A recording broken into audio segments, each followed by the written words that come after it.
Welcome to రాజనీతి.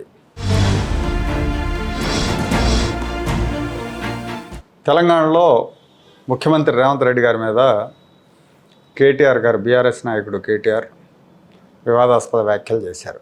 రేవంత్ రెడ్డి ఢిల్లీలో ఎక్కడెక్కడ గోడలు దూకుతాడో తెలుసు, అలాగే సాగర్ సొసైటీలో, హైదరాబాద్ సాగర్ సొసైటీలో ఏ రోజు ఎంతసేపు ఉన్నాడో తెలుసు, మై హోమ్ భుజాలో ఎంతసేపు ఉన్నాడో తెలుసు, సెల్ఫ్ డ్రైవింగ్ చేసుకుంటూ రాత్రులు ఎక్కడికి వెళ్తాడో కూడా తెలుసని అన్నారు ఆయన.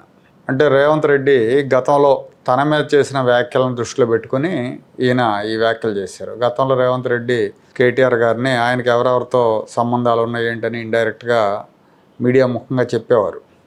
సో అందరికీ వ్యక్తిగత జీవితాలు ఉంటాయి, మాకు వ్యక్తిగత జీవితాలు ఉంటాయి, మాకు కుటుంబాలు ఉంటాయి, మాకు పిల్లలు ఉంటారు. ఆ రోజున మా మీద ఆరోపణలు చేయలేదా రేవంత్ రెడ్డి, మేము కూడా ఈ విషయాలన్నీ బయట పెడతాం అని మాట్లాడారు. ఇప్పుడు దీనికి మరి కాంగ్రెస్ ఎలా స్పందిస్తుందో చూడాలి, అలాగే రేవంత్ రెడ్డి గారు ఎలా స్పందిస్తారో చూడాలి. ఎందుకంటే ఆయన మామూలుగానే తమలపాకుతో ఒకటంటే తలుపు చెక్కతో నేను రెండు కొడతా అనే టైపు కాబట్టి రేపు ఆయన ఎలా స్పందిస్తారో తెలియదు. కానీ మొత్తానికి తెలంగాణ రాజకీయాల్లో బూతుల వాడకం అనేది పెరిగిందండి. అసభ్యంగా విమర్శించడం సోషల్ మీడియాలో కావచ్చు, రాజకీయ నాయకులు కావచ్చు. యాక్చువల్గా అసలు రాజకీయాల్లో బూతులకు పితామహుడు కేసీఆరే. ఆయన తెలంగాణ జాతిపిత ఏమో కానీ బూతు పిత, రాజకీయాల్లో బూతుకు పిత ఆయన. ఉద్యమం తర్వాత కూడా కొనసాగించాడు ఆయన, ప్రతిపక్షాల మీద మాట్లాడుతూనే ఉండేవారు. ఈ బూత్ సంప్రదాయాన్ని ఆంధ్రప్రదేశ్లో వైఎస్ఆర్ కాంగ్రెస్ పార్టీ విజయవంతంగా అందిపుచ్చుకుంది. ఒక 10 ఏళ్ల పాటు ఏపీ అసెంబ్లీలో కానీ ఏపీ రాజకీయాల్లో కానీ నోరు ధరిస్తే బూతే అన్నట్టుగా నడిచిపోయింది. చూసేవాళ్ళకి చాలా అసహ్యం కలిగేట్టు, వినేవాళ్ళకి అసహ్యం కలిగేట్టు, వీళ్ళ మన ప్రజాప్రతినిధులను సిగ్గుపడేట్టు బూత్ పద ప్రయోగం చేశారు వైఎస్ఆర్ కాంగ్రెస్ పార్టీ వాళ్ళు. వ్యక్తిగత దోషణలు, సభ్య సమాజం ఏమాత్రం ఆమోదించిన భాష, నీలి చిత్రాలకు మించిన ప్రదర్శనలు, అసెంబ్లీలో సైతం అడ్డగోళ బూతులతో వీళ్ళు రెచ్చిపోయారు. 1987లో ఒక హిందీ సినిమా రిలీజ్ అయింది, మిస్టర్ ఇండియా అని ఉంటుంది. దానిలో విలన్ అమరీష్ పురి, మొగాంబో అతని పేరు. అతన్ని సంతోషపెట్టినప్పుడల్లా మొగాంబో ఖుష్ హువా అంటాడు. అలాగే ఇక్కడ ఆంధ్ర మొగాంబో జగన్మోహన్ రెడ్డిని సంతోషపెట్టాలంటే బూతులు వాడాలి.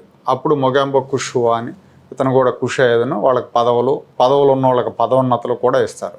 బూతులు తిట్టినా, ప్రత్యర్థి పార్టీ నాయకుల మీద దాడులు చేసినా, వాళ్ళ ఇళ్ల మీద దాడులు చేసినా, లేకపోతే అడ్డంగా వీడియోల ముందు దొరికినా వాళ్ళందరికీ తర్వాత పదోన్నతులు వచ్చినాయి. అంటే దాని అర్థం ఏంటి?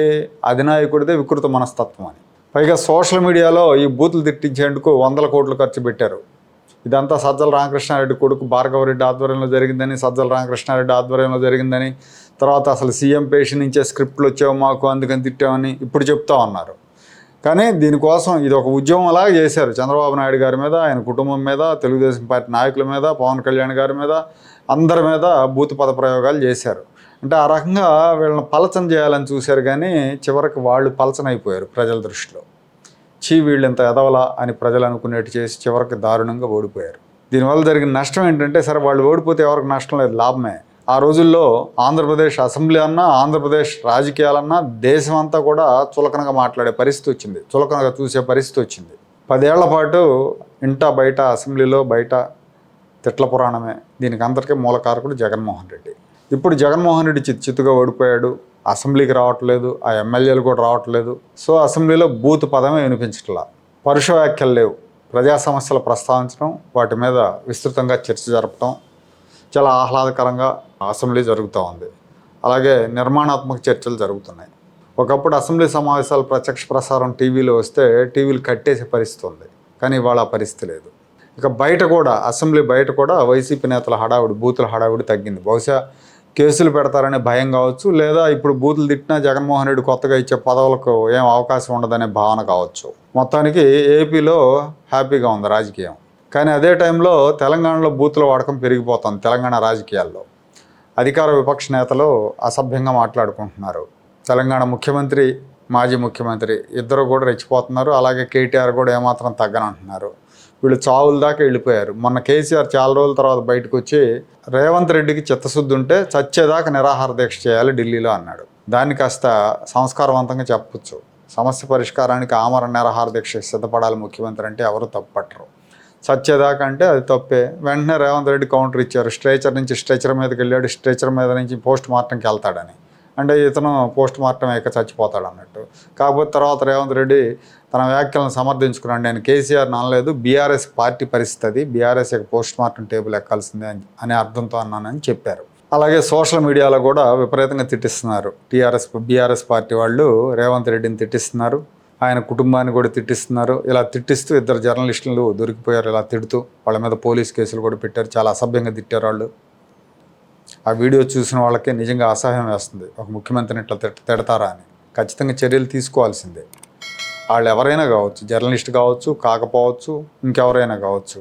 రాజకీయాల్లో బూతు పదాలు, బూతు విమర్శలు ఉండకూడదు. సమస్యల మీద మాట్లాడవచ్చు ఎంత గట్టిగా అయినా కానీ. వ్యక్తిగతంగా నిందించడం అనేది కరెక్ట్ కాదు. కేటీఆర్, హరీష్ రావు వీళ్ళు కూడా తక్కువ కాదు. సీఎం రేవంత్ రెడ్డిని జనం ఇష్టం వచ్చినట్టు తిడుతున్నారు.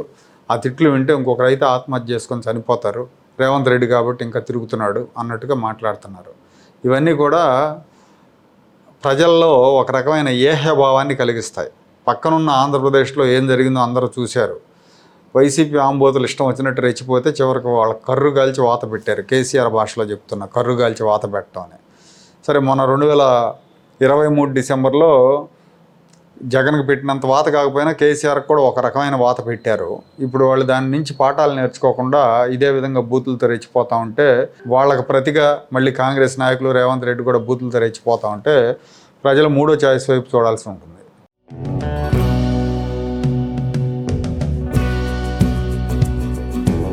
Like, share and subscribe to Rajaniti channel.